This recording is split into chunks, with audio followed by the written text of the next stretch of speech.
जीजा जीजा जीजा आई हो जीजा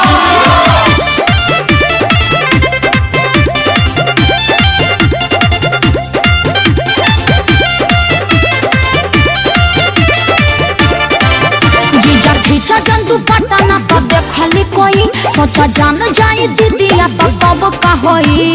रंगवा पानी से हैया लड़जी हमार रंगवा पानी से हैया लड़जी हमार अब तब डाल तारो बड़ी बड़ हथियार यार जान ले बका होई जीजा खींचा जंतु पटाना तो देखली कोई सोचा जान जाई दीदिया तो तब का होई बेरी बेरी धरे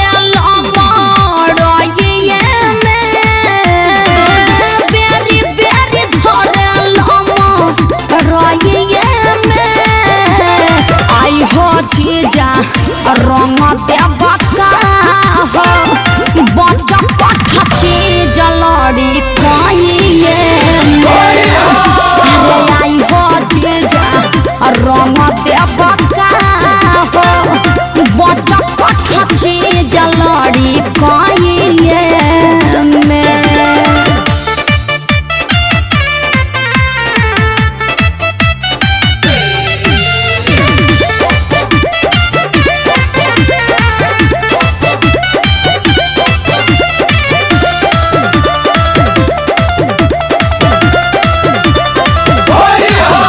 चकारी लमहर देखते लागे बड़ी डर लाल गुलाल भले गलिया में घसल ना हो बसये तने से हम के बकस दाना हो बसये तने से चप चप करी बदन मोर सब चप चप करी बदन मोर सब आ छुटले ना छुटे लगैला से डब यार जाड़ क देबो लागा जाए चसकाए एही समय में लागा जाए चसकाए एही समय में आई हो जीजा रंग देवा हो बच्चा कट्ठा चीज लड़ी कहिए अरे आई हो दादा रंग देवा हो बच्चा कट्ठा चीज लड़ी कहिए छोड़ना आई हो जीजा